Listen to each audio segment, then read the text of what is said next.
The town of Hinton respectfully acknowledges that it is located on First Peoples traditional lands.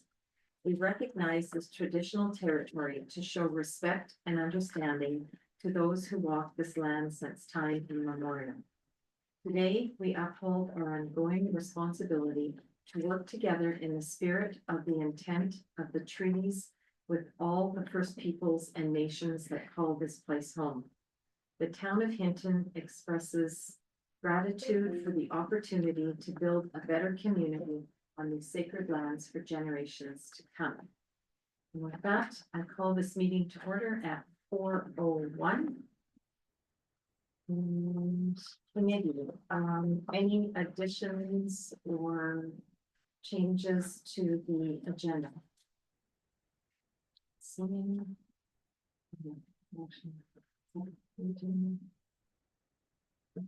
I'll make a motion that we accept the agenda for the committee of the whole meeting for March 24th as presented.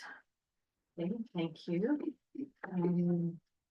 The committee adopts the agenda as presented. Please vote now.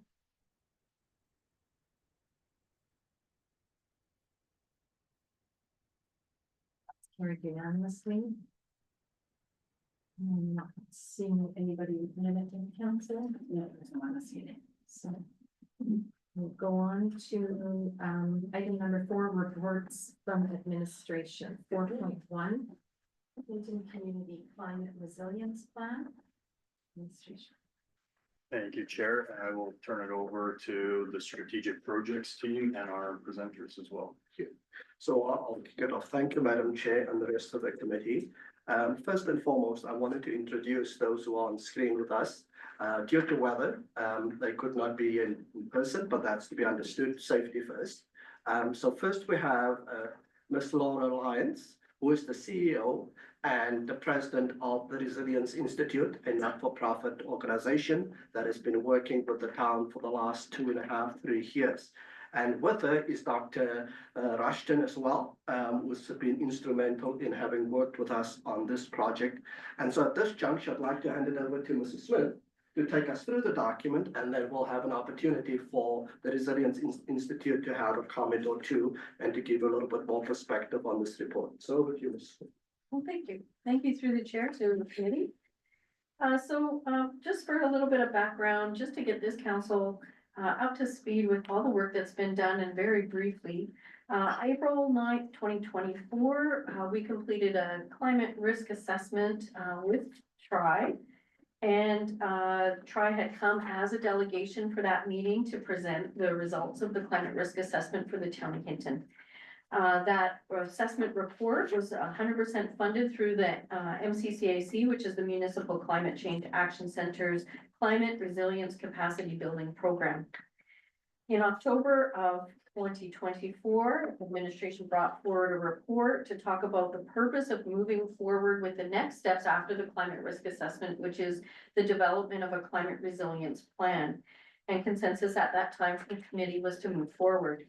So today we're here to talk about the draft Hinton Community Climate Resilience Plan that was attached in your packages, and to talk about the progress on the Roots for Resilience program. For the Roots for Resilience program, I will turn that over to TRI afterwards, just so that they can give a little bit more update on that program. So the Hinton Community Climate Resilience Plan is a real shift from talking about the climate risks for Hinton to what prepares us as for resilience. What the team did was they created a baseline analysis. So what they did was they went through a bunch of our reports, our master plans, all sorts of documentation, our emergency response plans, and other community and organizational plans within the town of Hinton as a whole, reviewed those documents and identified what Hinton's strengths were, and then also some opportunities for us to do things a little bit better and to do things a little different and to get more prepared. The report has recommendations at the very back that reflect a coordinated approach across different sectors. Sustained investment is included in that, and it's a whole community approach. So it's not something geared specifically just for the municipal aspects, but it includes regional partners, including our businesses, nonprofit organizations, and of course, all of our residents of the town of Hinton. The benefits of undertaking this climate resilience plan are, just to name a few, of course, just a more inclusive and sustainable responses to climate change when we use the community-led initiatives and community-led ideas. Engaging in climate adaptation can foster mental health, so we might have people this year, especially with some concerns about the wildfire season coming up. So it can help really prepare the community for that. It strengthens all the social bonds within the community to include everybody in our planning for resilience. And of course, proactively addressing environmental concerns that face the community now that we know what those are. And investing in more effective and efficient public investments. So using our tax dollars in a more effective way for doing some of our next capital planning or other plans that we propose to do moving forward.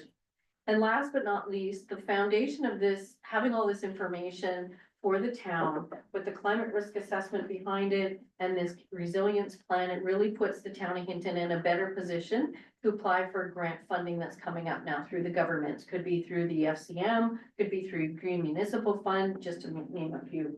So it really puts us in a really good position to access funding to help us implement different measures that the town decides to take moving forward. And with that, I think I would like to turn it over to the Resilience Institute.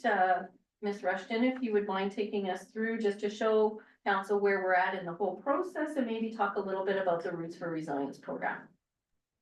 Absolutely. So I'm just going to share my screen here quickly. And is everyone able to see that? Okay. Awesome. So I'll just talk a little bit about the Roots for Resilience program before I dive into the process of developing the Community Climate Resilience Plan. So the Roots for Resilience program is a pan-Canadian program. So you have communities all across Canada involved in the pilot and the first initial phases. And this is developed and delivered by us at the Resilience Institute and also our partners at the Canadian Red Cross. So it's a really nice collaborative relationship between the two of us. And the goal really is to highlight and strengthen the resilience of people and communities across Canada, and really with a key focus on reducing vulnerabilities to climate change induced disasters. So Hinton is, as mentioned, is one of the communities within the program. And really, we've been able to pilot a lot of really good practices with the town of Hinton that bring together disaster risk reduction and climate change adaptation strategies to build more strong and resilient communities within Canada. So I'll just talk a little bit about the journey so far, and Debbie provided a really great overview of our work together, really moving from risk to resilience. So this is the development of the Community Resilience Plan. As mentioned by Debbie, we worked with Associated Engineering and the Prairie Adaptation Research Collaborative to develop the climate risk assessment report. And I'll just go very briefly over the key highlights of those. Significant changes are expected for Hinton in extreme heat, wildfires, wildfire smoke, and freezing rain. And there's some key points in there, and I won't go over them too in depth. So I know you have a pretty big agenda, but as mentioned, those are really the key risks that are expected to increase in Hinton as it relates to climate change and really form the basis of our plan.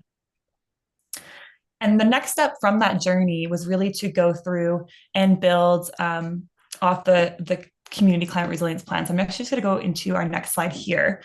And so this really goes through the journey that Debbie alluded to already from the climate risk assessment, which basically shows us what the anticipated climate risks are in the near future and also the long-term future for the town of Hinton.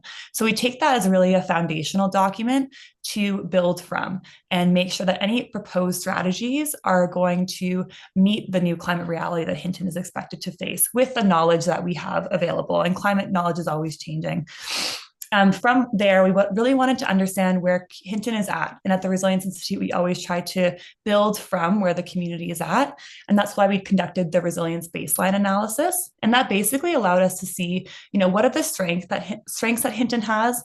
What are some of the vulnerabilities that they have, that you have? And also, what are some of the actions that have been completed already, are underway, or are planned within the community that lead to a more resilient future when we think about climate change? So what we did is our team reviewed over 40 municipal and partnership documents, and you can see the full list of those documents on page 47.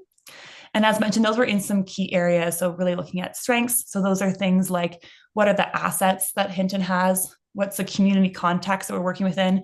What are some of the policies that exist and the programs that Hinton has done that contributes to resilience to a changing climate? Mentioned also that we looked at vulnerabilities. So those are things like what are the barriers that exist within the community? What are maybe some knowledge gaps or inequities that exist within Hinton that impact the overarching community's resilience to a changing climate? And then also resilience building actions. So that was really mentioned as things that are completed, are underway, and are planned.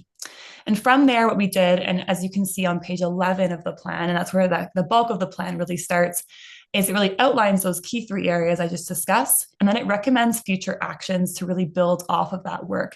So all of the actions that we propose from the Resilience Institute and Canadian Red Cross are things that can build off of what Hinton has already been doing. And so that is what brings us to this draft community climate resilience plan. And then from there, we're looking for feedback from the town of Hinton on, kind of validating some of our key findings and making sure that they're relevant towards the community. Maybe I will stop there for now, unless Laura, do you want to add anything at this point? Yeah, I'll just add, can you hear me? Because I can't see if I unmuted. Yes, I did. Okay. Sorry. Hi. I just want to underscore, I know that Debbie kindly said that we're nonprofit, but just for those of you who are new and maybe don't have this background, we are a charitable organization that is focused on education and applied research and work related to climate adaptation. So we focus really on that space of resilience and adaptation versus the other part that is emissions reductions and mitigation. And that our partnership with the Red Cross, this is all paid for through the money that we raised collectively to develop a program that supports smaller communities and Indigenous communities as well across Canada to develop learning about a holistic and whole community approach, because this isn't being done very much across Canada. And we want to learn. So we came to Hinton after we had finished, so not as a consultancy, but we did work together on the risk assessment and said, look, we have this opportunity to come to the table with free resources to do this work and learn together. Hinton agreed to that. And now here we are. And so we're continuing on. There's still resources to now move into the next phase of this, where we actually implement, because we're planning ourselves to death. So let's move into something that we can actually implement. So I just wanted to clarify that we're not a consultancy. We're not asking for money. We're actually bringing resources to the table. Thanks for that, Brooklyn.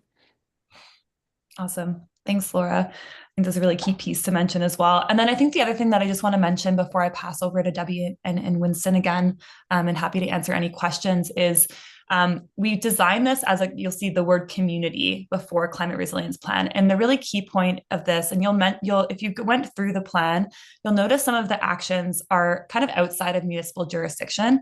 And that's by design, is because the work to build resilience to a changing climate cannot just rely and fall on the municipal government itself. It's way too large of a challenge, and it requires like a whole community approach.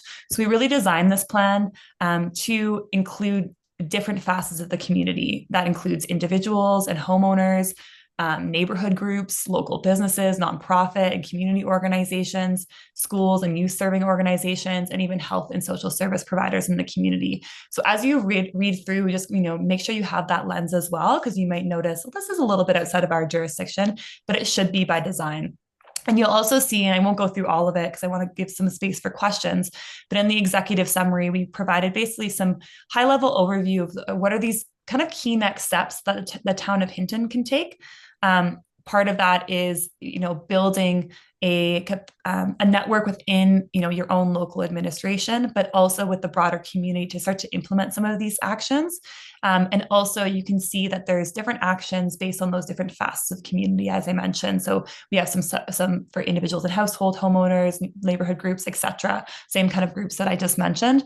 And I just wanted to provide that bit of a nuance, because there might be a little bit of confusion, because generally it's a bit outside of what, a normal municipal government plan would look like, because it's meant to be quite broad. And that's really the only way, by creating those broader networks and working together to actually contend with the changing climate. So I just wanted to note that as well.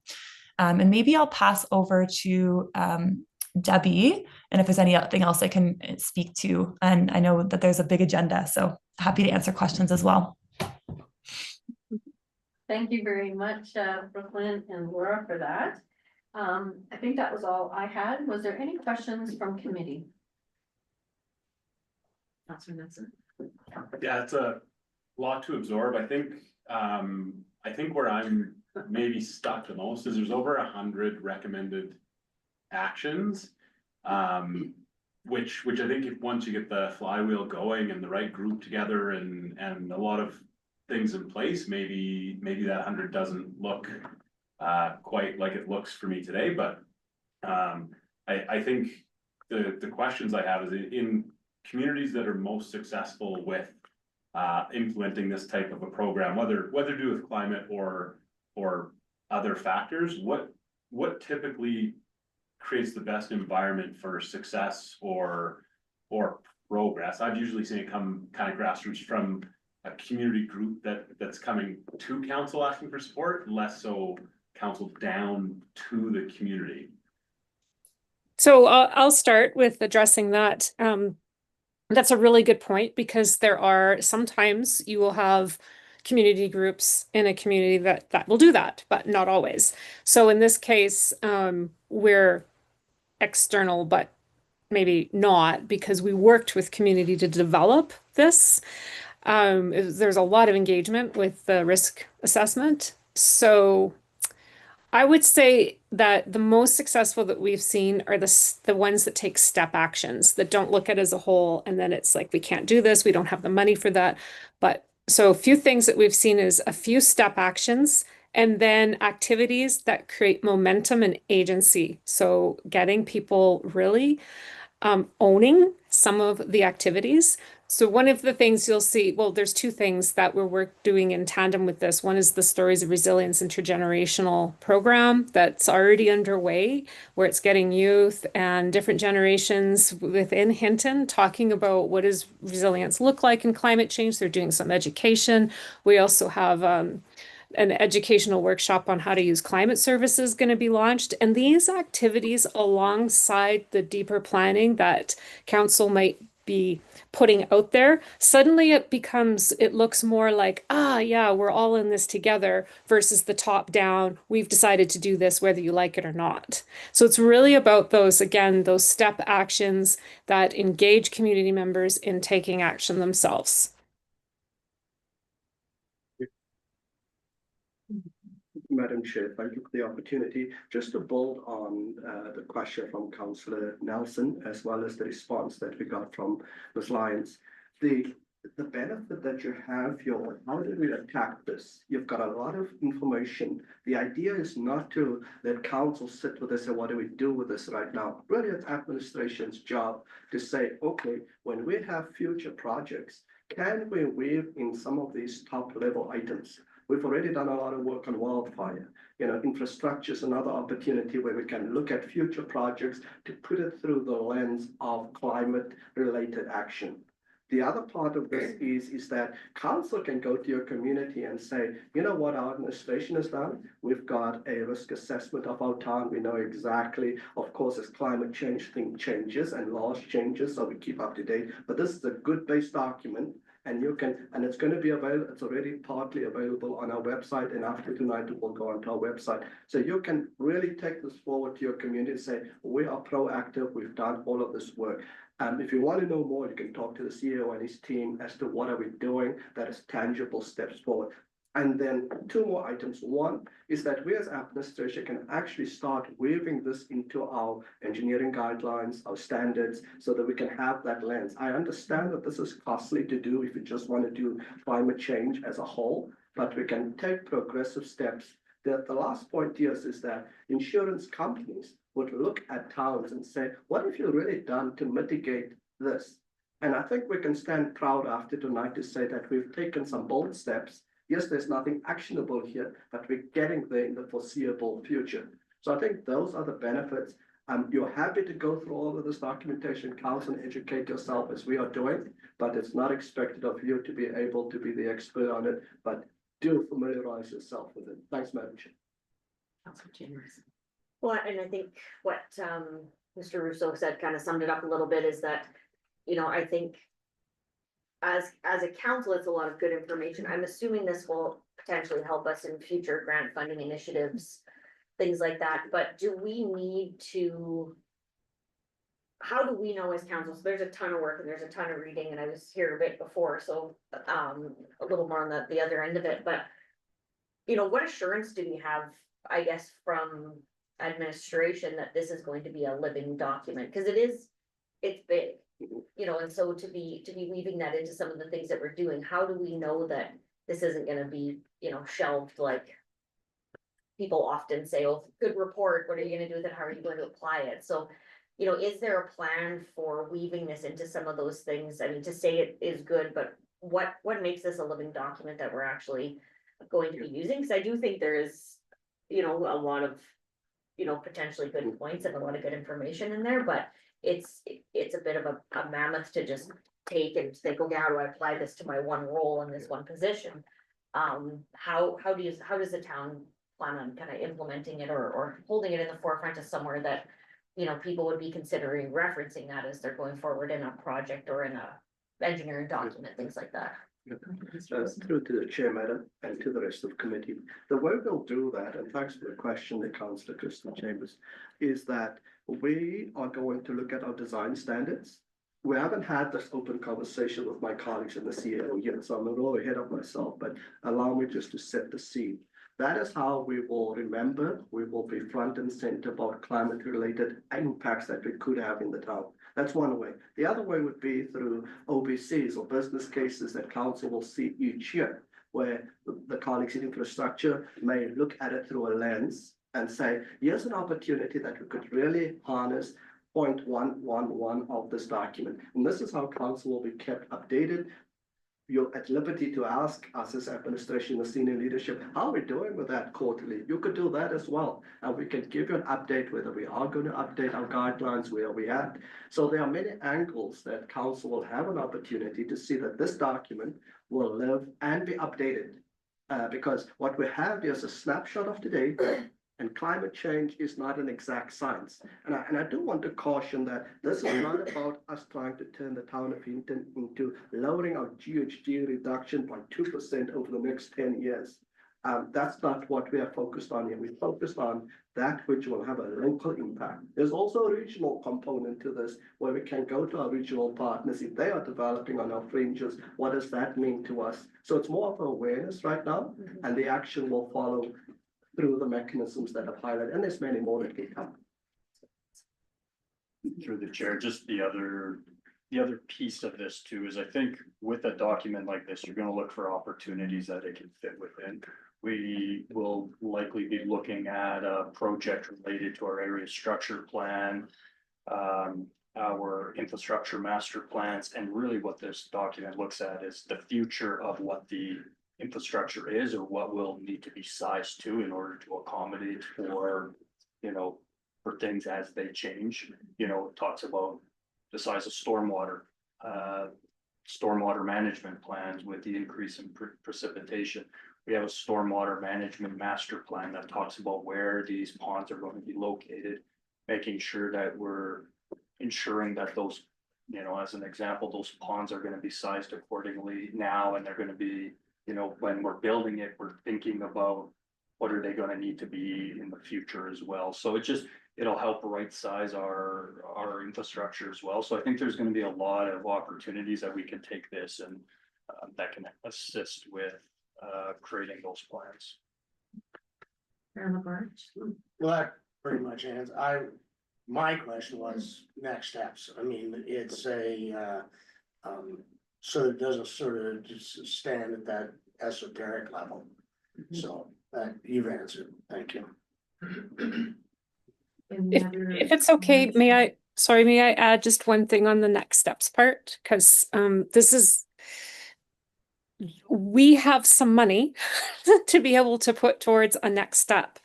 And it's in collaboration with the Red Cross. It's part of this program where we have these conversations with communities. There's, like you said, there's like lots of recommendations there, but I would turn it back maybe to you or to administration and say, what is something within the $50,000 to $70,000 range that we can actually get going on now, like whenever you're ready, we have that as part of the commitment under the Roots for Resilience, where we can start something. So yeah, let us know, because we're ready to move forward.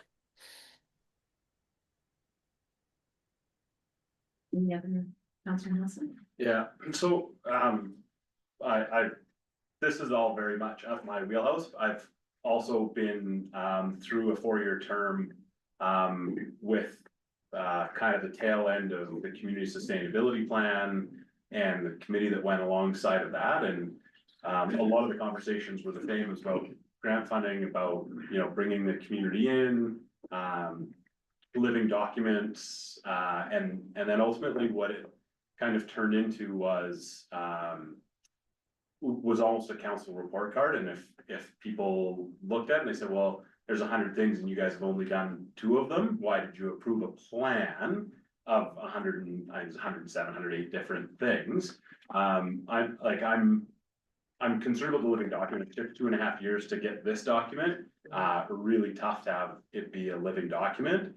And my curiosity is there a way that we can simplify and right size this in a way that is a little bit more tangible, and more likely to be something to say, hey, CIO Penasik, we've got our sewer and storm management bylaw coming, or policy coming after this. How is this lens or concept brought into that, rather than, hey, what point of the plan is implemented as part of this bylaw? Like, I'm trying to figure out a way that in day-to-day terms with council and admin, that this concept can come in without it being too burdensome.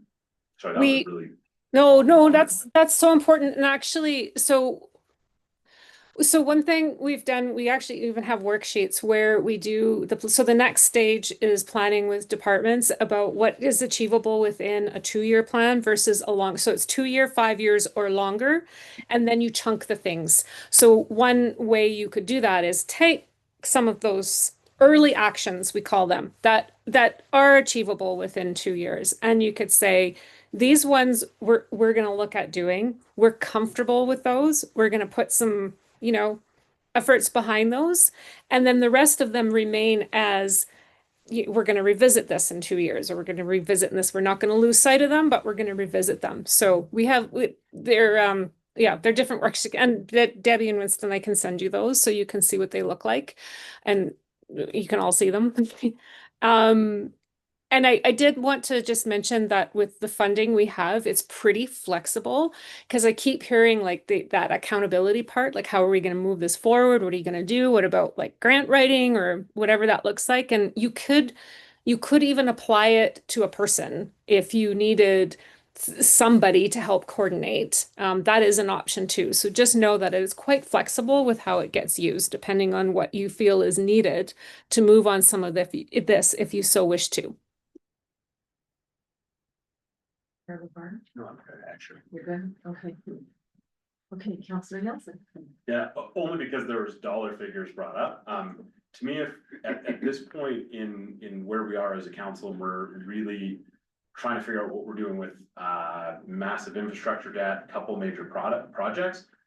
If we're putting money towards something, I would love it to go towards planting the seeds within the community to build the capacity within the community to bring things to us and to put some good pressure on us, right? That's from the community, like a bottom up rather than a top down. I think there are some pretty engaged individuals, some even working within the space, but I think it's pretty, not fractured, but it's just there. I don't think there's a cohesive group right now that we could pull together to do this stuff. There has been a couple times in the past in Hinton, and to me, that's what I would love to see come from this is a group, when you're talking about climate anxiety, you don't need town admin in there. You need people who are in the schools to talk to youth about climate anxiety and what it's like every every week when you go to school and your parents have put your passports in the trailer, because you might be hooking up and picking you up from school, right? So the community part of this is what I found most attractive, and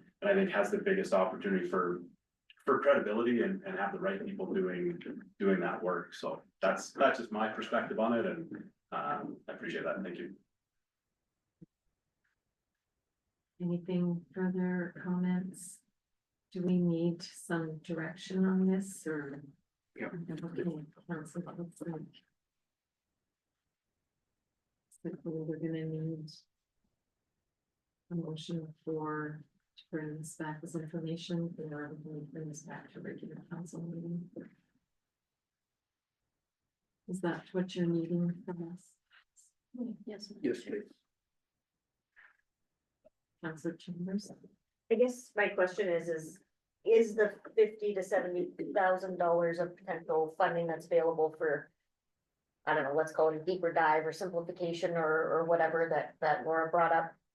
Is that something that is kind of naturally part of this process that you guys would be looking at anyways, or is this something where you would need a motion from consensus from committee to move ahead to continue the work and see if that's an opportunity for you, or I'm a little confused as to what, like, if we accept this for information, are we just Yeah. accepting it as information and Yeah. nothing happens, or?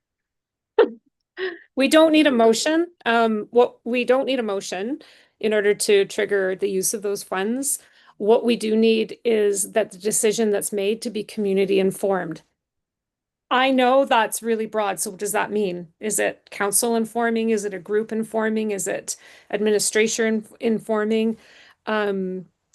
We purposely kept it broad because we work with different types of communities, and including some Indigenous communities where it's lands department who decides in some, or it's council.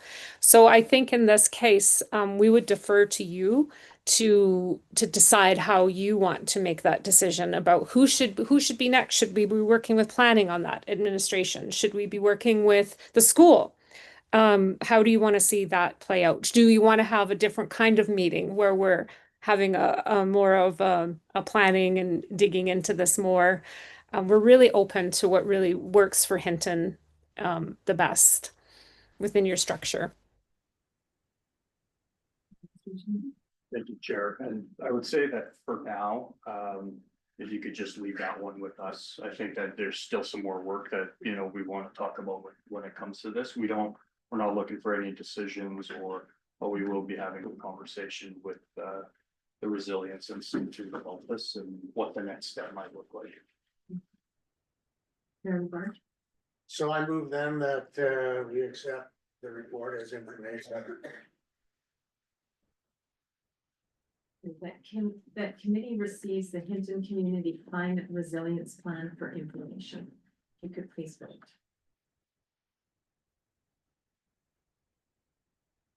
And that is carried unanimously. And go ahead, Mr. Russo.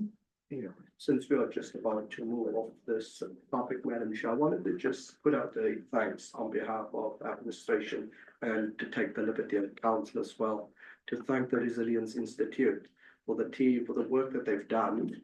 Most of this work has been, the time that myself and Mrs. Smith has put in, but the majority of the heavy lifting as well as the cost that goes with it came from the Resilience Institute, which is an immense benefit to the town of Hinton. The one thing that we did not really highlight, we talked about it, but the Red Cross being involved in part funding. The Red Cross was in our community when we were recipient communities a year or two ago. And so they got to know Hinton very well. Now, of course, God forbid that anything happens from a natural disaster to Hinton, but should that be the case, that they are well versed with Hinton and our resources and our capacity. And so that is no small thing. It's something that really is putting Hinton not just on the map, but putting us ready for action when it's needed. So I just wanted to give a big shout out and a thanks on behalf of council and administration as a whole to the Resilience Institute. And we look forward to this ongoing relationship. Thank you very much. And thank you very much to the presenters today as well. Yeah. Thank you for your time.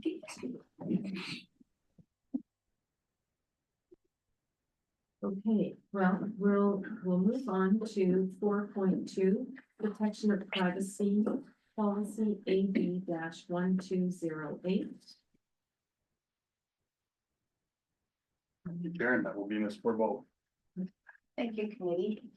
We are before you this evening, been before you a couple times on the same topic, but in 2025, June of 2025, the government of Alberta repealed the Freedom of Information and Protection of Privacy Act and split it into two components, which is the Protection of Privacy Act and the Access to Information Act. In February 2026, Council adopted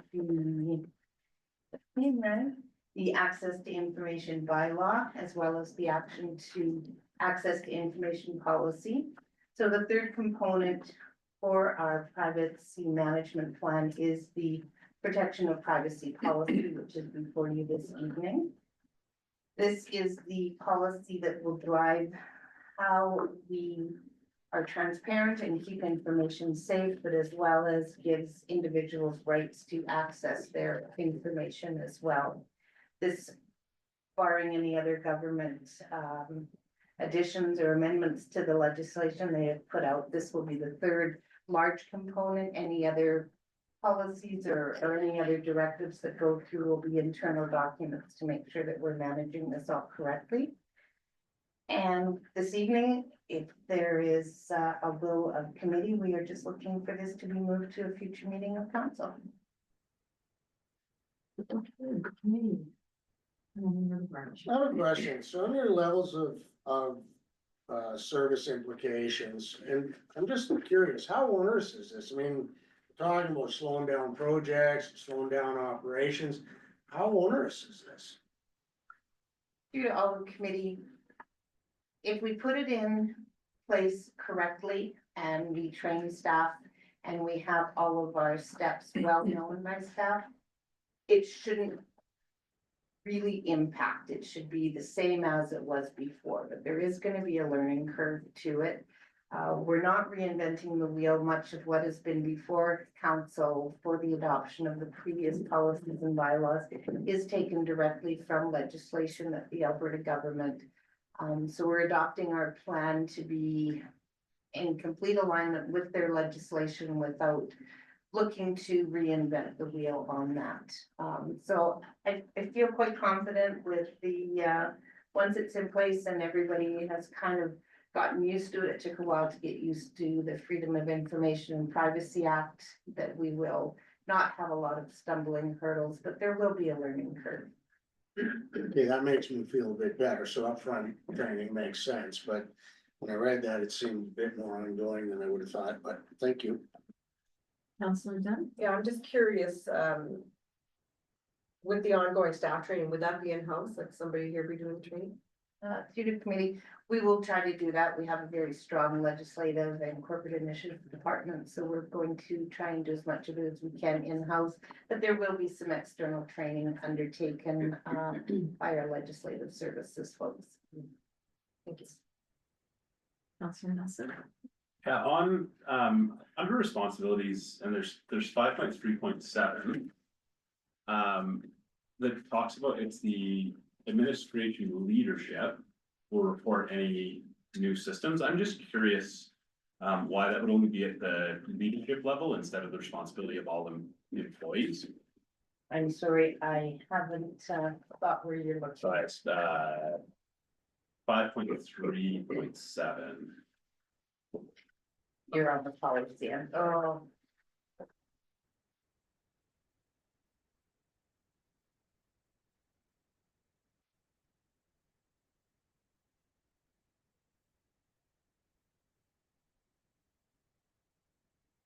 Saying report any new personnel information systems and practices to the privacy officer.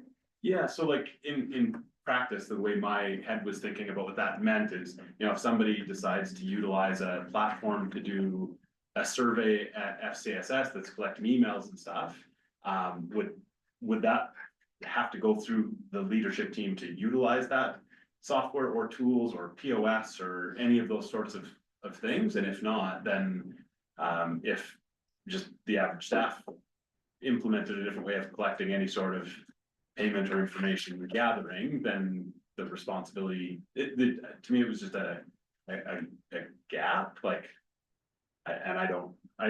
This is a new policy to me, so I don't necessarily. So through the committee, I believe this, and I can get back to, and I will confirm this and get back to Jordan, so we can have future conversation. Is that we want, in your example of any new software being brought on, we want the privacy officer, which is our legislative services coordinator, to be aware of that so that we can ensure for the data that is being collected, that we have the correct signage in place, that we have the correct notifications out, just to inform the public that there is information being gathered, how it will be used, how it will be stored. So we're doing it more in a proactive so that they're aware and we can ensure that the proper steps are in place rather than having to be reactionary, finding out about it afterwards that a new software is now gathering email addresses. And Senior Asset. thank you, and through the chair, and in practice, because one of the requirements that we're gonna have to do is we have to outline exactly where all of our private information is located in every single department. So when we talk about the upfront work, that's one of the major pieces of work that we're gonna have to do, but you know, when we talk about these pockets and of information, where we collect it and how we use it, a lot of that is going to be regulated by directive, so that it's ultimately signed off by me, or it's their internal policies. So how we use it and where that goes and making sure that fits within our current structure is one of the requirements for the leadership. But you know, we want to make it easy as possible. So you know, in the example used, if we want to go out for a survey task, if you know people are happy with you know the transit system as an example, people put in their emails, that's not going to require a brand new approval through leadership. That's just you know based on the structure that we've put in place and the authorizations that we've approved proactively. So that's how we work in practice. Committee, any other questions, Councillor Chambers? I'd like to move that committee refers the draft protection of privacy policy AD-1208 to future regular meeting of council as presented. I felt like it was pretty thorough and checked all the boxes, so. Okay, committee, the committee refers the draft protection of privacy policy AD-1208 to a future regular meeting of council as presented. You could please vote now.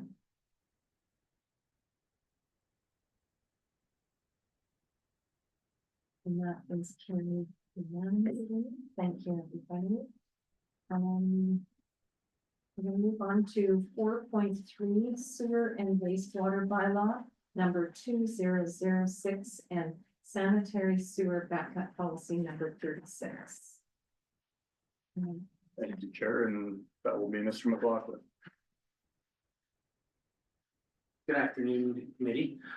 So this is before you tonight because back on January 6th, council reviewed an issue where we had a sewer repair that was being discussed, where we ended up digging up a road and found a grease plug from a home, and we were having discussions on what should be paid for. The town currently has two documents. We have our actual sewer bylaw, and in that bylaw, the homeowner's responsible right from the building all the way out to the main, and it is their costs. That bylaw came in 2024, and when we updated that bylaw, it was a pretty major reworking of the bylaw, but we did it because of our new agreements with Mondi, as well as changing the bylaw so that we could move the fees for sewer service into our fees, rates, and charges bylaw. So when we were reviewing the bylaw at that time, the purpose wasn't for, you know, changing responsibilities of the sewer line. Although it does do that, how it's written. And then the second document we have is a policy for how administration deals with sewer backups when someone phones in and has these issues. And that was last updated in 2017, but the nature of it has been in place since 1990. And even today, when someone phones in, we're still following that, even though our bylaw is more severe. And the one you reviewed back in January, we had also followed the policy at that time. But council wanted to have a review of these documents, and rightfully so, because they should align.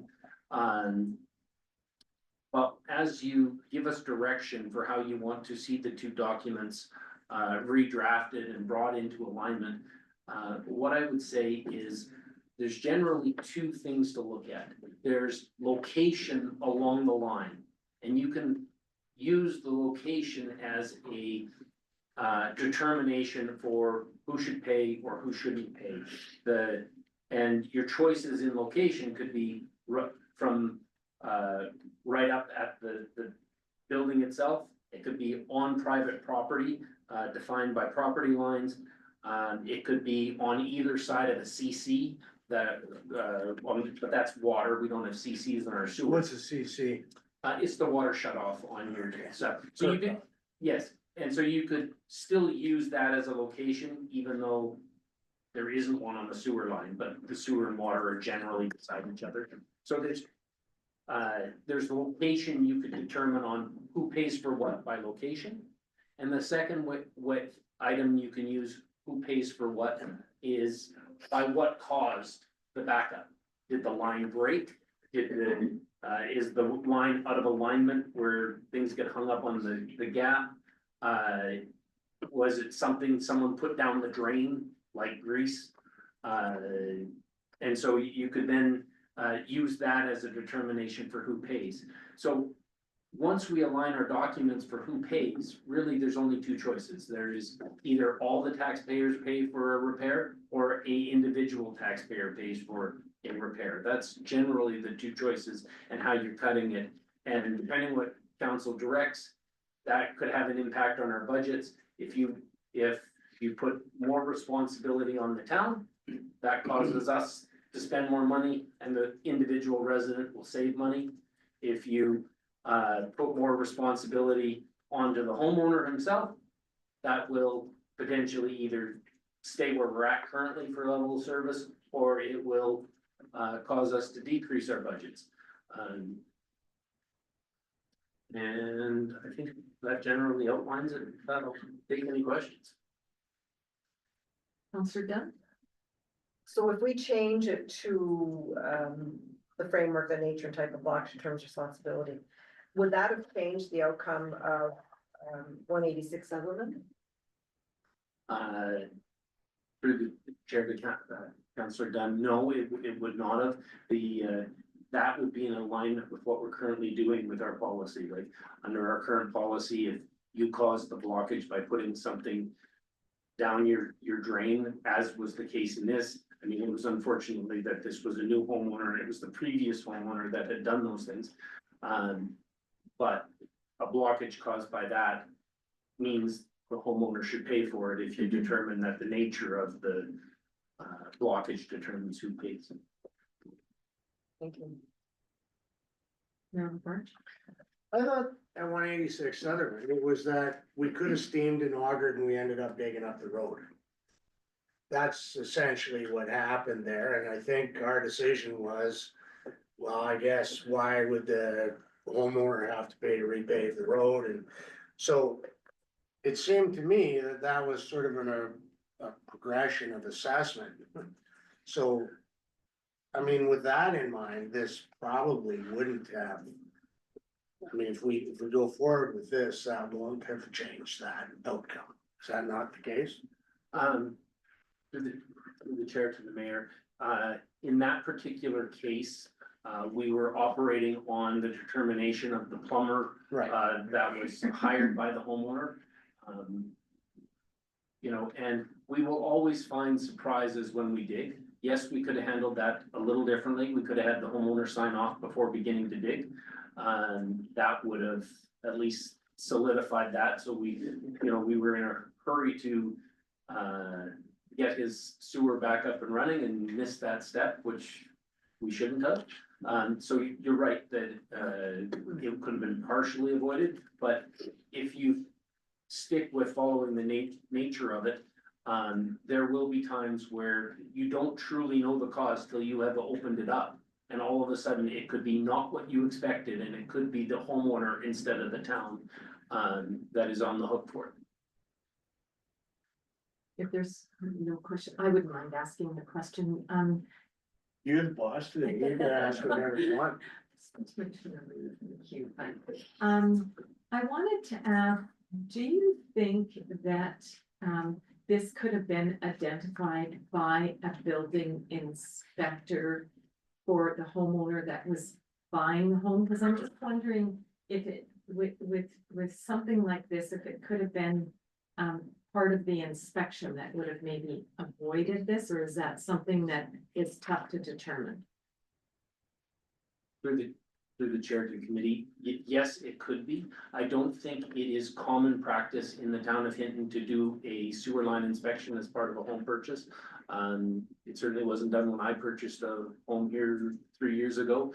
I can say that my son just purchased a home in Edmonton, their inspection did it.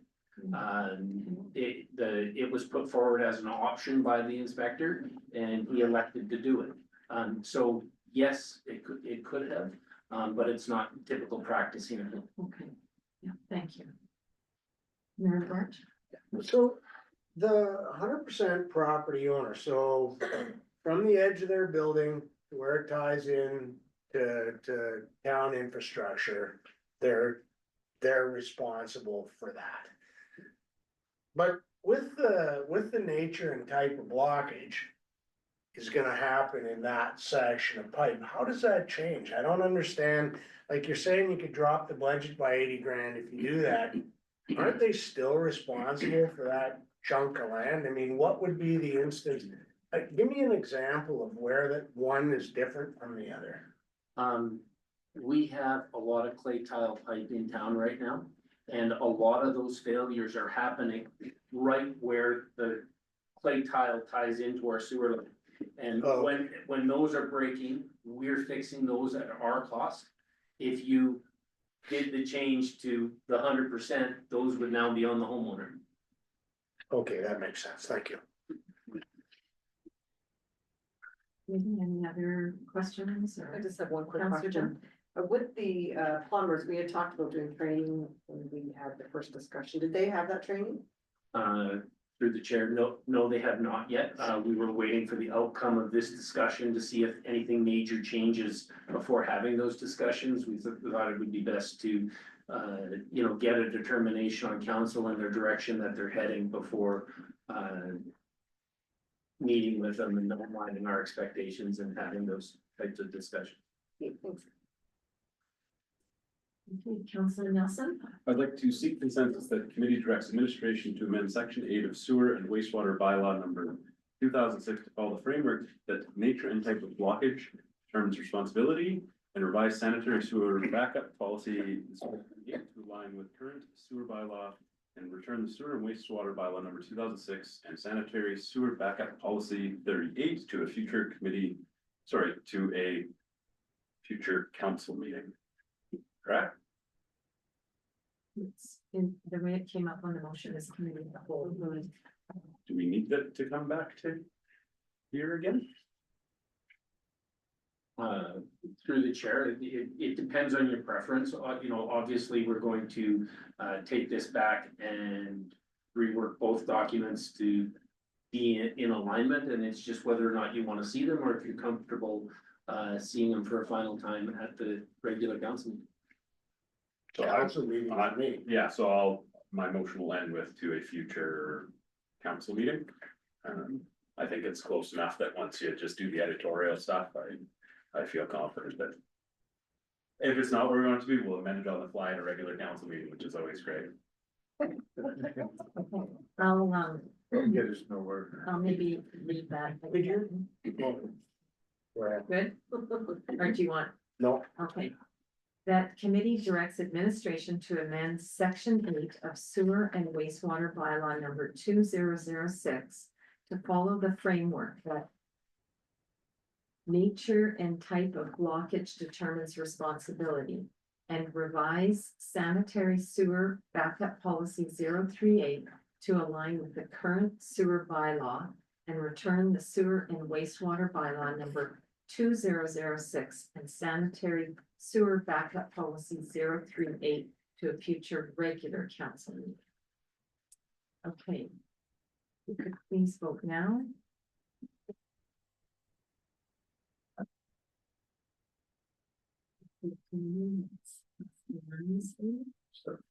Okay, Councilor Nelson. In a situation like this, if there were, you know, one of those clay pipes or whatever it is to kind of be in the queue with the town of Hinton, how would that be handled? Like if something comes to our attention next week and 2 weeks from now, we're passing the bylaw, like if there's something in progress where they would still fall. Like my concern is something comes up, we approve it, and then they find out, oh, now it's gonna cost you a whole bunch more money, so. I just don't, if it's $80,000 a year, it seems like something that's relatively common, but. This is our current. Yeah. All right. Yeah, through the chair, the intent is that you will be, the changes will align with the current policy, which is our current practice, so we will be drafting it so that things aren't changing. Good? Yeah. Okay. And can I just make a comment? I would like to see things come back to us less.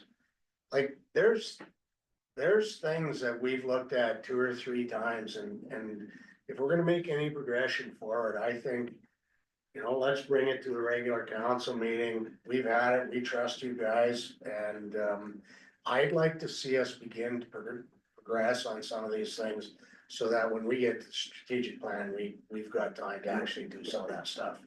It takes a lot of time, your time, to bring it back again and again and again and again. And I would just like to see that be a general preference. I don't know, the rest of council, what you think, but we've looked at, you know, short-term rentals came back a bunch of times and probably gonna come back again in the next little while. But we really need to start moving forward on things if we're gonna get to new things. My thoughts. Councilor Chin. Yeah, and I agree. I think, you know, we always have the opportunity that if our discussions are going in the way of, we need more time, then we just make the motion that we need more time. But I think in general, if it hits committee, then it should be kind of assumed that the next step from a recommendation standpoint would be council. Unless it's complex. Unless we decide that we need more time with it, or we've got a lot of crazy questions, then we make that move as time comes, but I agree. Okay. Let's move on to 4.4, non-residential tax incentive bylaw number 1161-3 amendment. Thank you, Chair, and this one will be mine. So the non-residential tax incentive bylaw is coming forward to you. This was directed at a previous committee of the whole meeting when council was discussing options for promoting and supporting primary healthcare in town. So the non-residential tax incentives was one that council saw as moving forward with prior to any other policy decisions. That conversation will come soon, but we wanted to come first with this bylaw. This bylaw is, the amendment is relatively simple. Really what we've done here is we've created a new class of non-residential tax incentive, Class C medical clinic. And what we've done is allow medical clinics to be tax exempt up to a maximum of 100% of their taxes for a period of 5 years. How we've decided to, the formula we've decided to use is actually put a numerical value on the amount of service or publicly insured service through Alberta Health. And so we have determined that to be 60 cents. That is a policy decision of committee and that can change. But we know that using that numerical value on a patient visit ties it more directly to the actual service being provided by the clinic. All clinics are entitled to be a part of this tax incentive program, but the level of incentive that they get is going to be directly tied to how many patients they see. Again, this is only for medically necessary services that are deemed to be publicly insured by Alberta Health. There are some requirements when it comes to the eligibility for it, but essentially it is pretty much the same as all of the other ones. The one difference is that it has to be a medical clinic. They have to provide the publicly insured services, and they have to provide certainty as a part of their application, because I believe both of our medical clinics in town aren't, the practice is not owned, and the owner of the facility is not the same. So just an insurance that the tax incentive that we are providing is going to pass through to benefit the actual practice itself and not necessarily the landlord. So that has also been included in here. But with that, I'll take any questions that you might have. Questions? Councilor Chambers? I was a little bit surprised to see it for 5 years.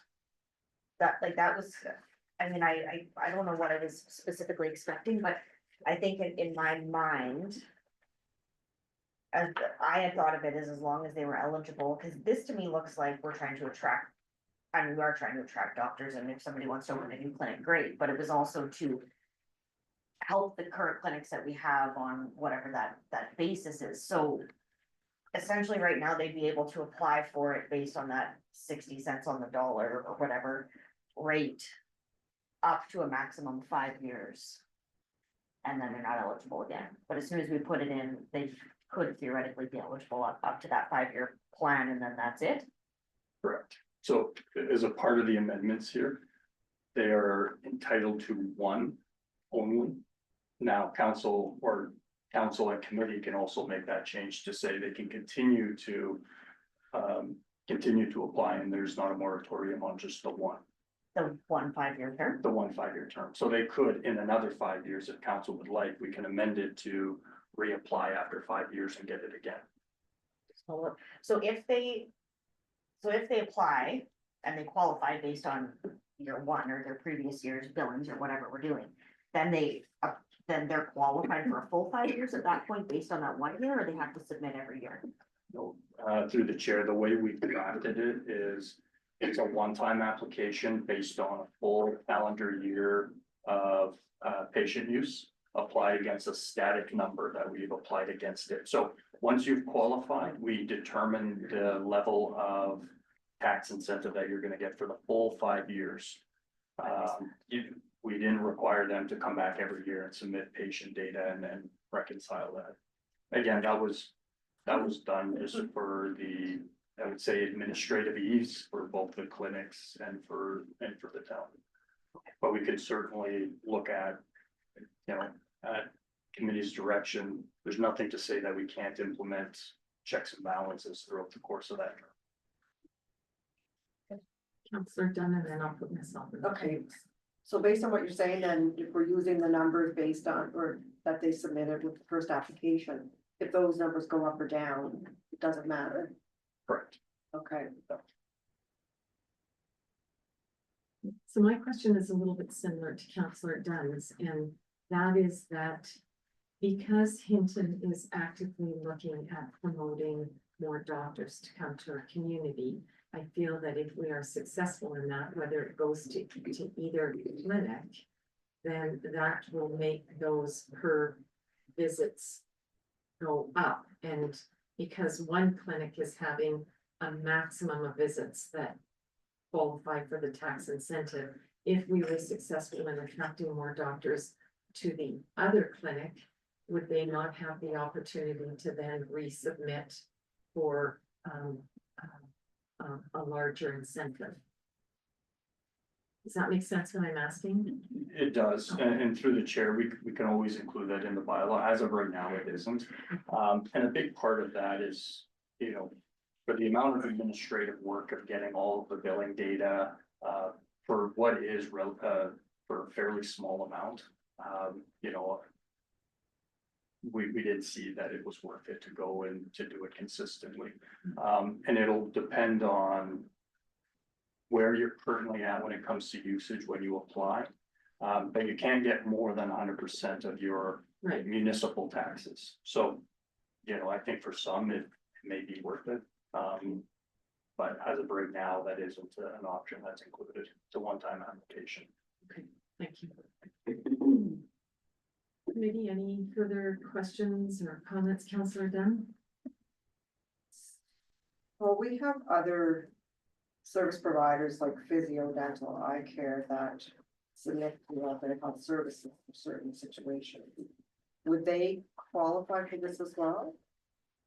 Through the chair, no, our definition that we included for medical clinic was non-residential property use for the provision of publicly insured services delivered by one or more licensed physicians registered with the College of Physicians and Services or nurse practitioners registered with the College of Registered Nurses of Alberta and authorized to practice with the laws under the province of Alberta. So that would prevent other services that might bill to Alberta Health, like, for example, pharmacies. Or a pharmacist, that would prevent them just because they don't meet the definition of a physician or a registered nurse. You know, so correct, there may be some, but I believe that definition would be narrow enough that it would just be for medical clinics. So if we are considering it for medical clinics, why wouldn't we consider it for the other situations? Through the chair, that's a question for committee. That's my question.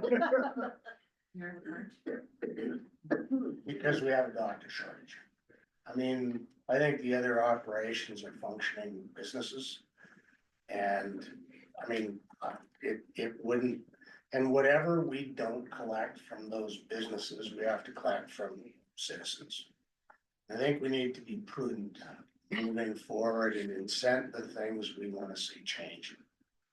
And I mean, for me, it's pretty clear that what I would like to see is that we properly incent doctors.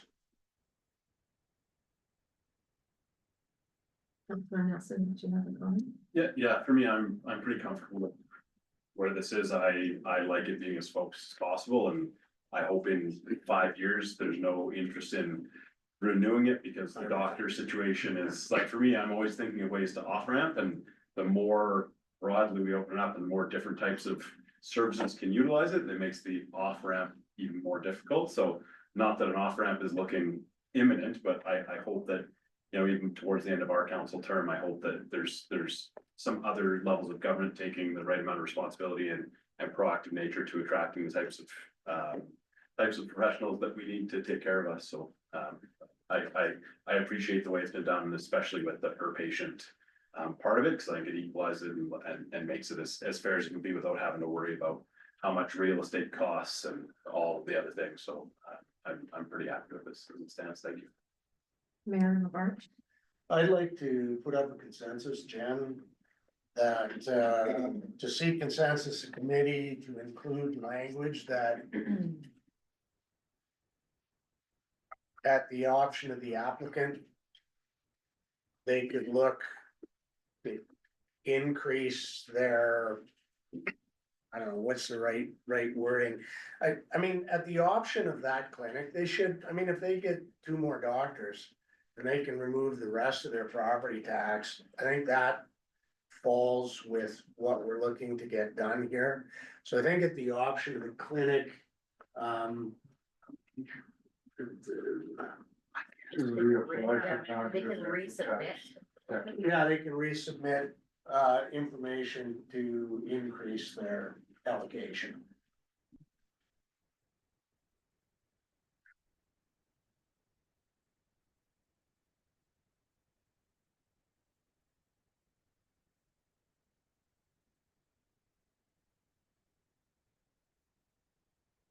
Location's not the right word, discount, incentive.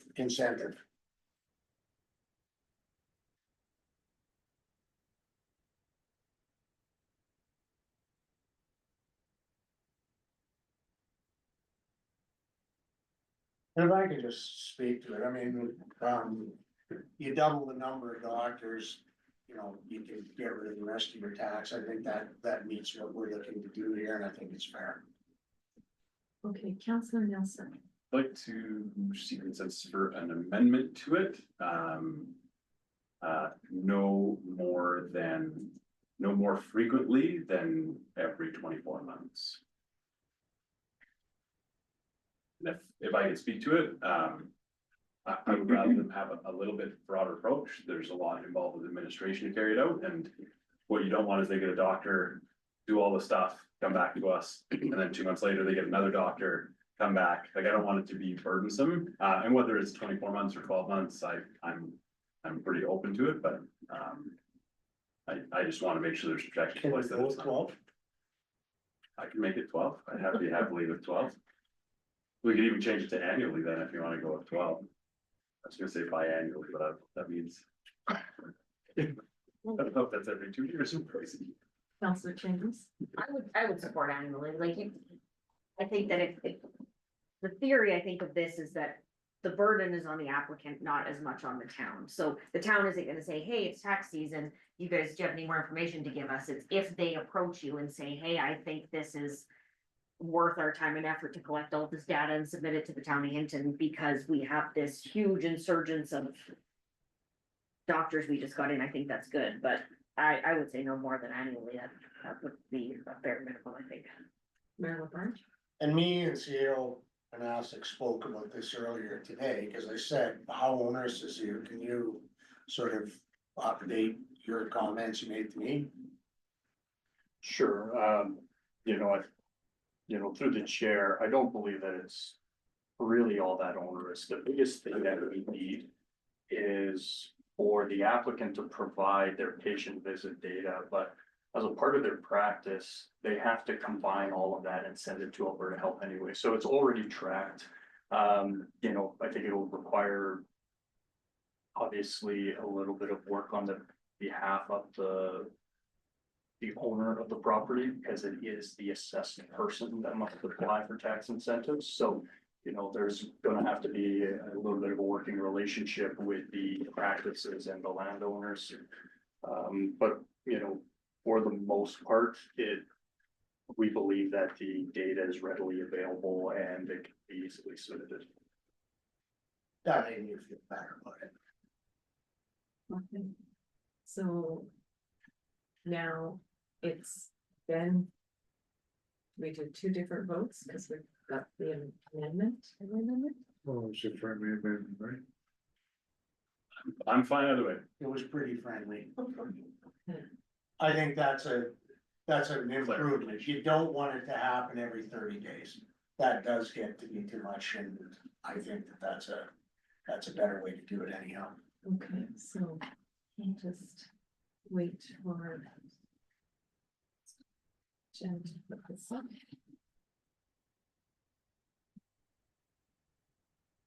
Can I just ask one question? Yes. It's still sliding scale though, right? It's 100%, 75, 15, 25% over 5 years. Through the chair, it is for the other class, for class A exemptions. So that is related to the major reconstruction or of a non-residential property. You can apply when it increases your assessment, and goes from 100 down to 25. Okay. This one is just based on the number of doctor visits. So whatever they may apply for, it'll be applied, and it'll be consistent throughout the full 5 years. Understood that part. So we've got it up on the screen now that committee seek consensus at the option of the applicant that they can resubmit information to increase their incentive annually. Think of that. Go ahead and vote now, please.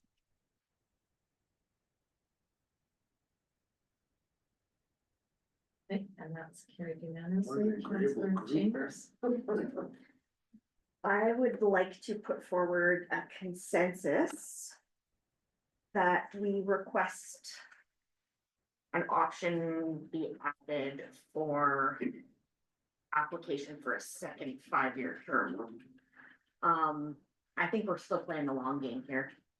It takes a long time to get some of these doctors in the queue, and 5 years feels long sitting around the table today, but the reality of that is it's not when we're with what we're dealing with the healthcare crisis. So I feel like having an option for that availability to apply for that second term built into this.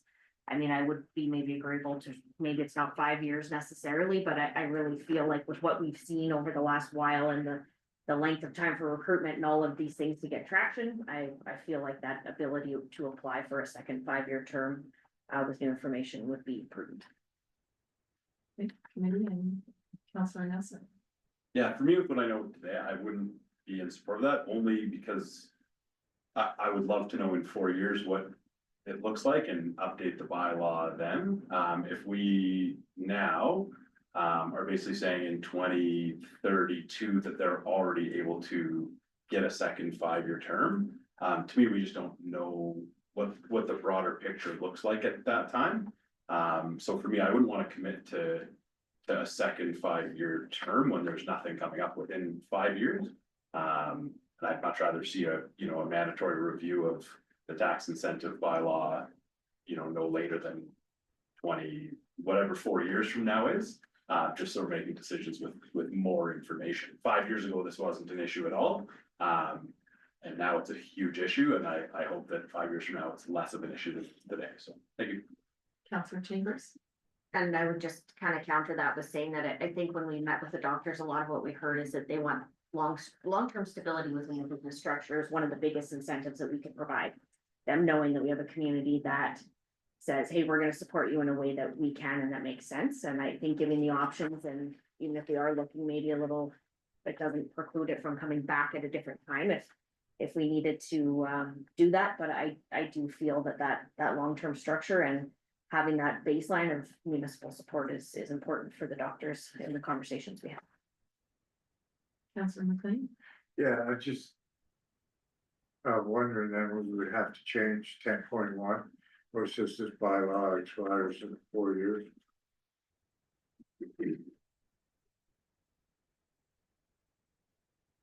Through the chair, members of council.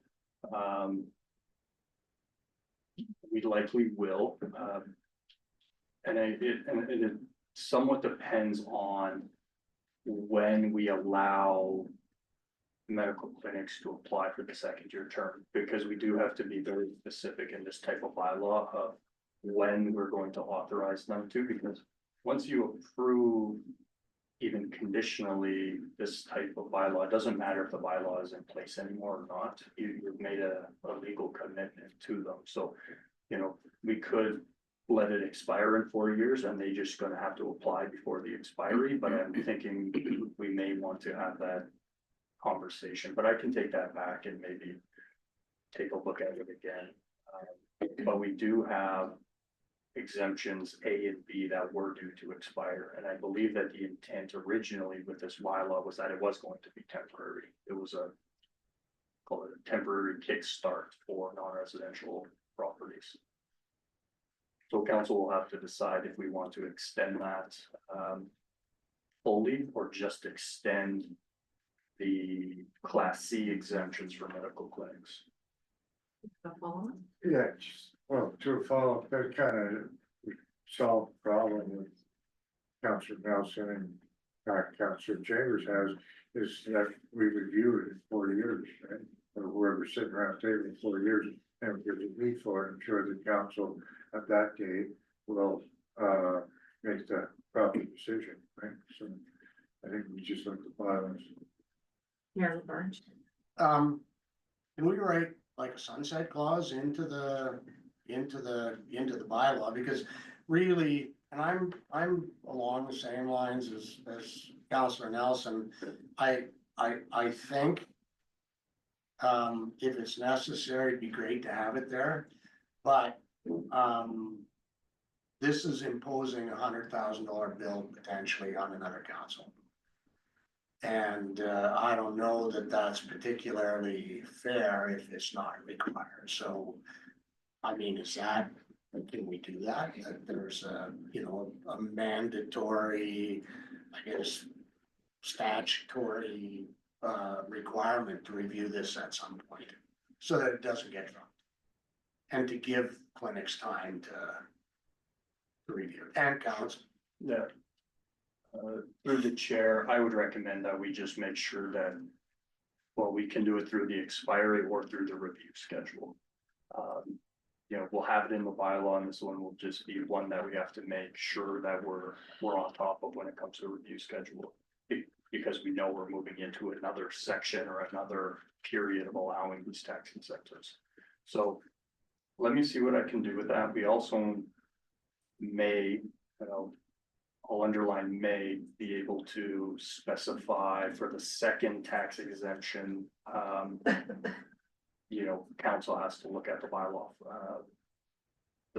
first. It must be reviewed prior to a second authorization, but it just weakens the commitment, I think, through the bylaw.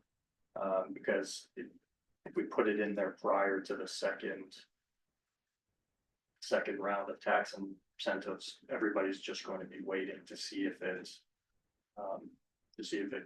gets pulled or not. So I think it just weakens the commitment a little bit. Yeah, I would support that, and I think based on what the mayor was saying is that we just don't know what the implications are for finance. And that part in the future, I think we're better off to just deal with what we know right now. Councillor Nelson. I'm gonna argue myself a little bit. I agree with signaling, like if the environment is, if there's language that can be in there, that says like. That kind of hints to the fact that if the environment is simple, the intent of council is to continue this program. I don't have the information to know that, but if we're in the same situation today where there's a doctor shortage and we want our doctors to be practicing doctoring and not accounting and bookkeeping and scheduling, then like I would happily have this go, not happily, but if it needs to continue, and I agree this saying, hey, it's a long-term commitment, we want you guys to come and stay, but it's just a lack, if there's a way to have that intent still carried, I completely agree with Councillor Chambers on communicating the intent of long-term support for our medical units. Through the chair, if we're looking for, we'll say, a little bit of softer language to signal that possibility and not agreeing to a 5-year term up ahead, we can probably put in that language within the bylaw somewhere that essentially just says that council is committed to ensuring that there's adequate physicians, or this is the purpose of this section of the bylaw. And, you know, although you are limited to one application and one 5-year term, council will review this at, we'll review this periodically to ensure that it still meets that intent, something along those lines. So again, it's softer language, but it does signal that this is why we're doing this and this is what we're going to take into account when we do have that discussion. Councillor McLean. Well, 10.1, we just need to change, it doesn't expire in 4 years, it'll be reviewed in 4 years.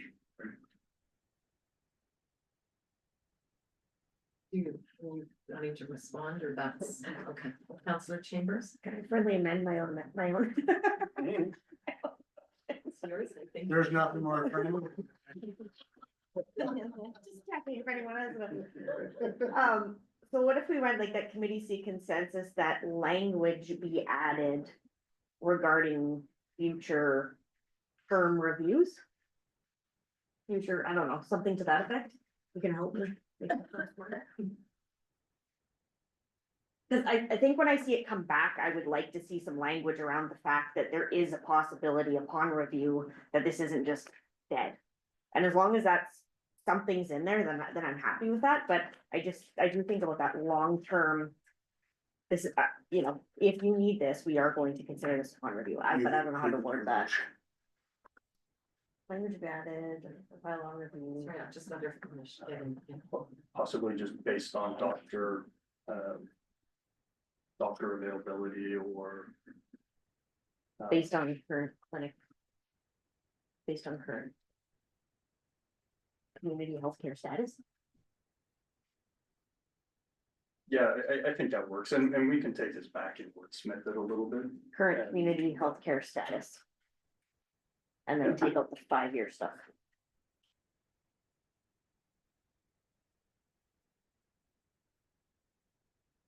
Councilor. Okay. To me, it doesn't matter what we put in the bylaw, you can put everything 1 year, 6 years, you don't take out 10.1, right? Cause it all goes away in 4 years, no matter what, right? So if we're gonna make this amendment, we need to either eliminate 10.1. Right, or change 10.1. And through the chair with the. The amendments that have been put forward today, we'll make sure that everything else is aligned, including 10.1. Everything that comes along with it. Any other comments, committee? We'll wait till Jen can pop that up.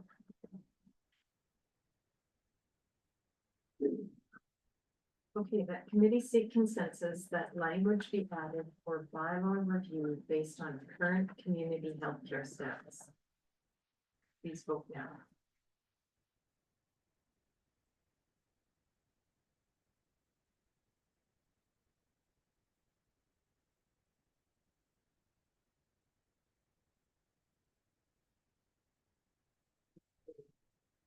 Then that's carried unanimously.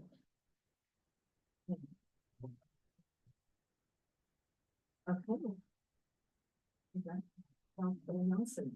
Like you see consensus, the committee refers the non-residential tax incentive bylaw number 1161-3 to the next regular council meeting as amended. And kind of building off the earlier point, I feel like we're pretty aligned on what this needs to be, and it's mostly editorial stuff that needs to happen with it between now and council, so. Thanks everybody for bringing. Jordan loved reading this bylaw. Okay, that committee refers the non-residential tax incentive bylaw number 1161-3 to the next regular council meeting as amended. So before we close, question, does next work for you, or should we say to a future? No, through the chair, our next one, because we don't have one booked next week, so it will come back from it. Okay, committee, if you could please vote now.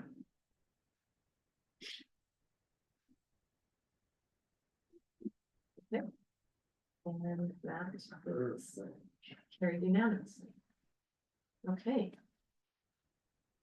So, guess we're moving on to reporting. Councilor Dunn. Yes, I had the opportunity to go to all of my committee meetings over the last week, I guess. The first one was the Youth Advisory Council meeting. They are still collecting information for the ATHA-CAT mascot presentation that they've been making. One of our youth, Sterling Moselle, was in Ottawa. He may still be there attending the forum for young candidates, or for young Canadians, I'm sorry. So a very, very good presentation there for sure. And then during the meeting, we had 2 youth who were interested in being part of our rural mental health action team in Hinton. And that group determines what gaps we have in Hinton for mental health. And then they use the grant funding that they acquire and decide where that's being spent. So that was excellent just to have a couple of youth interested in that.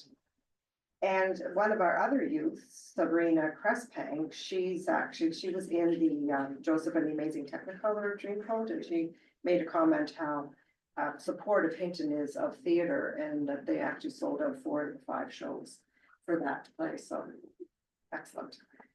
For the FCSS meeting, I attended that spring regional meeting, and it's the FCSS 60th anniversary this year, so I'm not sure if anything will be done, but 60 years is very good. Lots of work being done by the FCSS program within Alberta itself. And when you talk to the other communities, you can really see the benefit that FCS has on communities, especially really small communities. And I could tell by listening to people that some people have difficulty with acquiring grants, and they seem to be really successful in acquiring grants. And I know that's the work that goes into making application. One of the downfalls, of course, there's no increase in funding from 2001 to 2000 or 2025 to 2026 for the FCSS. And finally, the library, that was last night's meeting. We welcomed our new assistant manager at the library and a new library assistant. Both come with a background in the library, so. A reminder, we have a librarian read tomorrow night, the library, and if anyone is available, attend if you can. The MC is going to be Steve Loney, who is our chair of the Friends of the Library, and they have two speakers. They have a professor from U of A who is currently doing public lectures and readings on the strategies for advocacy. And the deputy director from the YRL, which is Yellowhead Regional Library, and she previously worked with YRL as a library consultant and the manager of collections and resource sharing. So it should be a really great night for anyone who can make it.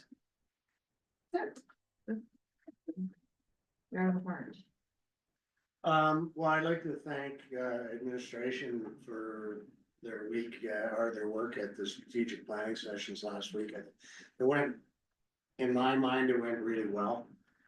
Sometimes you end up with things, well, I'm not sure where they come from, the consultant mostly, but I think this was really driven by this group here and the rest of council. I think it was good because everybody was honest and forthright, and good decisions come from challenging one another. And I think I really enjoyed the session. Had the first look at the potential for the strategic plan. We'll talk about that after the meeting today, but thanks for everybody's work on that. And then on Friday, I had the Evergreen Foundation meeting. Really, really exciting. We reviewed last year's audit, approved this year's budget, so it was stunning. But the one thing that did happen in Evergreen in recent history is there are in some of the units an adjustment of some market rent that really puts the organization on good, solid standing. So as always, the meetings are very well organized, and it was easy peasy. Councilor Nelson. Thanks. Yeah, following strat planning, I jumped over to my AV Munis Finance and Economy meeting, which is our first full meeting outside of orientation, and really excited to see what our portfolio this year is, especially with how it aligns with what we're trying to do in Hinton. So a lot around property taxes, but increasing housing supply was dropped into our committee. The regulatory stuff around housing is a different committee, which is perfect. But intermunicipal collaboration, a lot around viability of communities, which talks about the big deficits with infrastructure. So yeah, a lot of things that are very relevant for two-way information sharing. So really looking forward to seeing where that one ultimately goes. So thank you. Thank you, Councilor Chambers. I also left strategic planning and hopped into a meeting. I had the Northern Rockies Museum Historical Society meeting, and it was a really great meeting because we passed a HR policy manual, which has been in the works for quite some time. I was actually blown away with the amount of detail. It's 81 pages. I just looked it up again. 81 pages long, and it went into a ton of detail that I really didn't expect, but it was kind of a unique thing to sit there and look at, because to me, it really kind of signifies the growth and the health of the organization. How many employees are there? Oh, there's one, and then they get summer students in. Anyway, but it was really good as they're getting summer students and as they're getting these different workers and all these different things in there. And a lot of that is grant funded through summer student programs, STEP programs, and having youth and work alone policies and all those types of things. It really, as you went through the policies, it broke it down into, especially having summer students working alone, things like that. there is a need for those specific things. So they did an absolute ton of work on that. They had a little subcommittee that they struck to go through it, and some of it is, you know, things are signing off and different things like that, but I thought it was really good to see. So it was nice to be able to give them a little bit of a update of stuff coming out of our strategic plan too, how we talked about, you know, the value of civic agency doing different things within the community. And it's just nice to see the museum kind of taking off some of these projects maybe that, you know, kind of show some more stability within the board and management structure there. It's looking like they will be closed for a couple of weeks in April. It never ceases to amaze me the amount of volunteer hours that go into that museum. They'll be shutting down for some painting, some repairs, some different things, and all of that is being done through the volunteer base. And even in the meeting, people are saying, oh, I'll come and wash the windows if we're gonna be closed that week, because that needs to be done, and I'll come in and do this. Like, it's just phenomenal to see how much people are stepping up in that time period. So there will be some correspondence going out about the dates that they're closed, but again, while it's closed, there's gonna be some pretty awesome volunteers stepping up to do some work there, so good to see. Nothing to push. I also really enjoyed strategic planning, so I really enjoyed both days. On Sunday, I attended the ASH meeting, and we have 2 new appointed members to ASH, Trevor Haas as vice chair and Denise Boutin as a new position of treasurer for an additional 2-year term. Also working with the town of Hinton for some equipment that has been acquired over the last 20 years between the town of Hinton and the Guild, and just trying to get all of that stuff sorted out, and kind of hypothetical at this point, but it probably, the Guild will kind of facilitate and manage some of that once they get things all organized. Joseph Technicolor, Councillor Dunn, you brought it up, but yeah, they were sold out. It was such a well-attended, you know, production, and it's so nice to see the youth involved and citizens in our community. Like, we have such a rich live performing community, so we're fortunate to have that. And there's just on the April schedule, there is the AC/DC concert coming up on April 10th, so. They're coming in. Well, something very similar. Looking for your support there.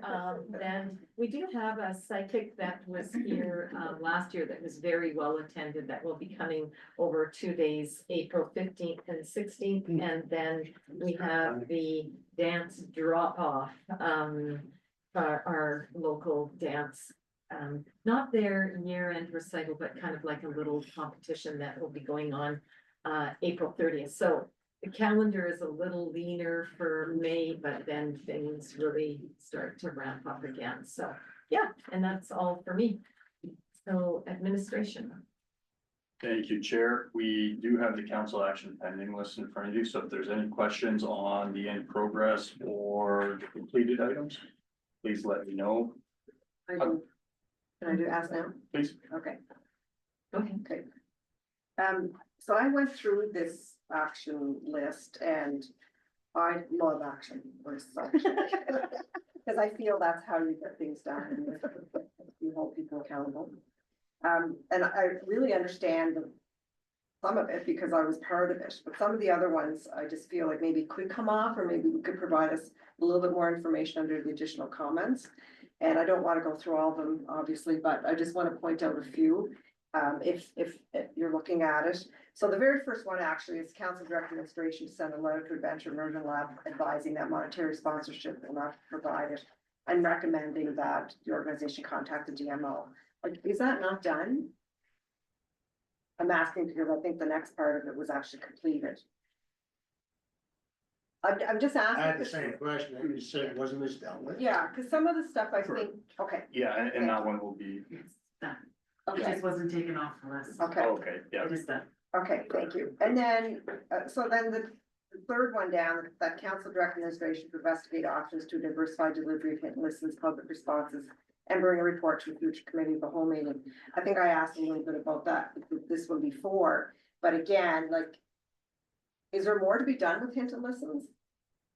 Through the chair, we did not take that one off when we did the review, and a big part of it is because we're waiting for the delivery of the new system, or when we're ready to go public with the new system. So staff have been working for quite a while on a new version of that system.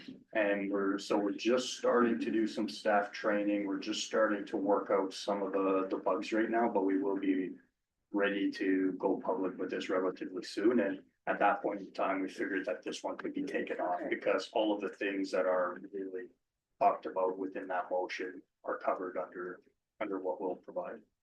But could we put something like that under the comments, just waiting for whatever it is we're waiting for?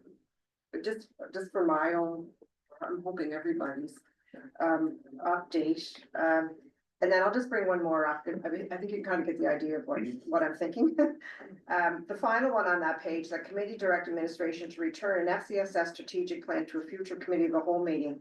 That was October 2024, now it says April 2026. I'm not really following that one.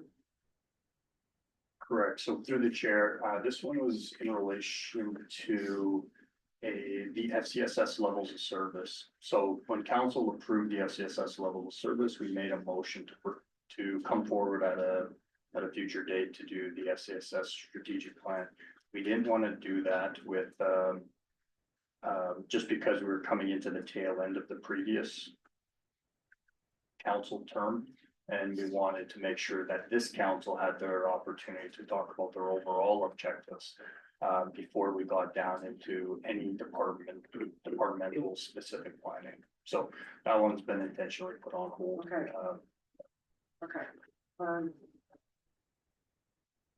The only other one that I'll bring up is, it's on the next page. It's MD 3824. The council agreed to provide support for a temporary industry focused co-op steering committee by providing admin support, and agreed to nominate an elected official as indicated in the cooperative housing industry focus report. So the comment says cooperative housing industry focus and progress. That was from September 2025.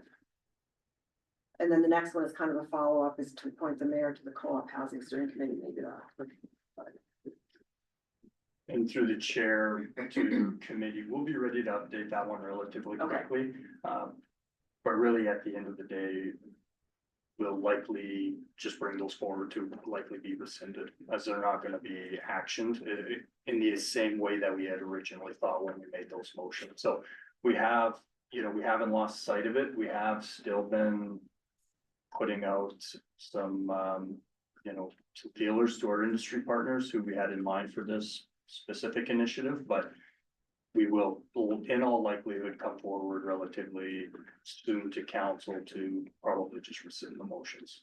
I think there's some interest there, just not in the same way that we were looking at the time. Okay, thank you. Okay, just one more. One more, that's it. So the second one on page 199. That committee reached consensus to have admin include the Clean Energy Improvement Program in the 2026 Council Strategic Planning Workshop for further discussion and direction. And we did. But I believe we said, and I don't know if this is something that needs to be agreed upon or something, but we did say we would look at it in Q3 or Q4. Did anyone else hear that? Sorry? In the strategic planning session, we talked about this Clean Energy Improvement Program. Councilor Chambers commented on it, and we said maybe we bring it back to Q3 or Q4. So I'm just wondering if that could be included. Through the chair, in all likelihood, that motion will be knocked off as complete as well. My recommendation on that would be to provide a notice of motion to bring forward that report again. This direction from the strategic planning process comes from your strategic priorities. I don't believe that, we'll take a look at the strategic goals, but I don't believe that this one would necessarily fit within the strategic plan. It doesn't have to have that discussion. but certainly council can bring it back at any point in time. Yeah, no, and I wasn't referring to it that way. Yeah. Actually, is because you had said something about this being on the action plan. I'm just wondering, should we have Q3 or Q4 in there, because we had said in that session that we would bring it back then? Instead of saying on hold. No, I believe that the next time this is going to be updated, this is likely to be complete. Because this was to have that discussion at the strategic planning workshop, Okay, which we had, Okay. we had the Okay. discussion. so the actual about clean it, energy yeah. improvement program though, like when do we talk about that then? Through the chair at any point in time, I think it was just a notice of motion away from coming to council. Okay. Yeah. Okay. All right, okay. Yeah, I mean, this is all really good information. Like I said, this is how I see things moving forward. Thank you. I'm done. Oh, Well, no, I agree with Councilor Dunn completely. I think there's a bunch of this stuff that needs to come out of here. On that second page, and I'd like your thoughts on this, where all the discussion of Bhutan lands, like, we made a decision strategically that we were gonna go to the market for these solutions. And, I mean, there's a lot of direction on where apartment buildings are going and Canada builds and like, I think we decided we're not gonna do that. And so my question is, would we take these off of that, action plan? I mean, I wouldn't want anybody spending time on there, sort of given where we ended up on that day. Yeah, And I can't see the numbers because the pipe on the side is. 2796. oh, yeah, through the chair, I think you'll find quite a few of them that we may be looking at changing directions on, and we will be bringing this forward for another cleanup, and that's pretty common practice after a tactical plan is endorsed by council, and we say, yes, this is what we're going to be doing, because council through their strategic plan is gonna decide on one direction or the other. If this council pending list doesn't align with your direction, then we're gonna be bringing it forward, and we're just going to rescind all of the ones that Okay, that's fair. don't align with the current direction, but anything on there that we've spoke about that's not included, I can tell you administration isn't working on those as of right now. They're kind of on hold, if anything, waiting for the further direction once we have everything finalized with our strategic and tactical plan. Councilor Chambers. Yeah, I would just say the only thing I would like to see when it comes to like these lands specifically, I agree, like they need, like that was a whole other muddle of stuff, but I don't think it could have been or should have been removed until after the strategic planning and the housing, all of that comes about. So when you bring that back to say, hey, we think these need to go, are you also going to, would that be coinciding with a future action alignment based on the strategic plan, saying, okay, this is the direction we think you guys want us to go on these lands, therefore we're removing all of these motions because they're clearly not in alignment with the strategic plan? Like, would that happen simultaneously, or would you just be saying, oh, you don't want to do these things anymore, we're gonna rip them off, but we don't have a new plan? No, through the chair, our plan is to bring this afterwards. Because we need council to agree to the direction through the strategic plan first. And then once council set their direction, anything that's not in alignment, we're gonna bring back and say, we wanna confirm, but this isn't in alignment, this is the direction we're going, and this is the decisions we've made. And we're gonna clean it up after that. Yeah, I'm good, as long as that decision that we have a direction is coming first, not just losing sight of something. Correct, and through the chair, you'll find that even when, because a big part of what administration is going to be doing this week is developing the tactical plan in support of the strategic plan.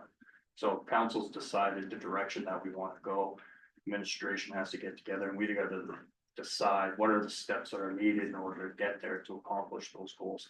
So a lot of the things that we've already done, if they align with council's direction that they've provided, you may see some of these that are gonna. So all of those plans will align, but we're gonna start there first. And then document that. And then I have one question and then a comment, and it's on the last page where seeking consensus in the community grant program returned to committee the whole prior Q2, and that's scheduled for June. When's the spring intake for that? Cause I'm wondering, should we not get this back quicker? And those poor people, we got them on a committee to give away $6,000. Like, I mean, so we got 6 people sitting around figuring out how to divvy up $6,000. Like, we should have a look at this program before they sit down to do that. Is my only thought. I mean, it's in here for June, but I mean, it just seems almost silly to move forward with that committee with the number being what it's at. I mean, Yeah, and through the chair, we'll take a look at the dates. I don't. I'll have to talk with the corporate services, but your point's taken. I agree. thank you. Yeah, to go along with their work, we talked about that with, there's a notice of motion that review all the committees and stuff, right? So the sooner that comes before us, more likely that we'll address this issue. With this, for me, it's because we're involving citizens. We're saying, leave it. In this crappy weather, leave your house and come to a meeting, we're gonna divvy up $6,000. You know, it's I think it's even more important. We see some level of compensation for the things we do, they don't. And just a comment too, I talked to a few people who were elected to the committee and they're feeling the same way. Yeah, I'm sure they are. Yeah. Administration, anything further? That's everything. Okay. So, One more, I guess, in an effort to cut this thing down. And it's talking, we're going back to the physicians to getting feedback from them. Did we get any? And is this one complete, or is that something we're gonna see more of? Cause I know at a point, we hadn't really heard anything. Through the chair to members of committee. Yes, we have. We have gone to the physicians. We've gotten the feedback. That one will come off the list once we bring that forward to council. Thank you. Yeah. maybe you want me to Councilor Nelson? Move that we adjourn. Can I just make and I didn't wanna say when TRI, is that what they're called? We're here, but if we're gonna go back to the community and have a conversation with them, this needs to be simpler.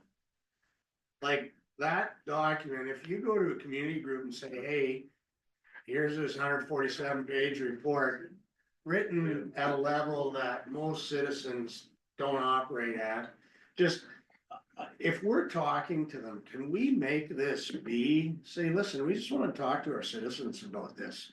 Cause I do agree, I like it, but I mean, that is for almost anybody who might get involved, it could be a deal stopper. Yeah, and through the chair, I don't believe that the audience was necessarily for the general public. I think it was. more for Understood, the but we're talking about organization. go forward now. But I think that really what you're talking about is, for lack of a better term, maybe a tech memo that kind of summarizes what we're Steve. talking about in a very high level. Cause if we're gonna champion this and we're gonna go back and talk to the community about it, I think that's important. Yeah, and that's something that we could talk to TRI about.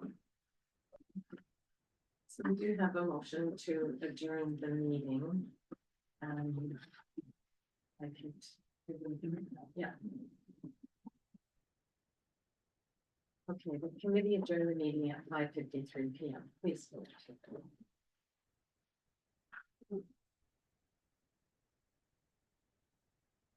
Yeah, thank you, everybody.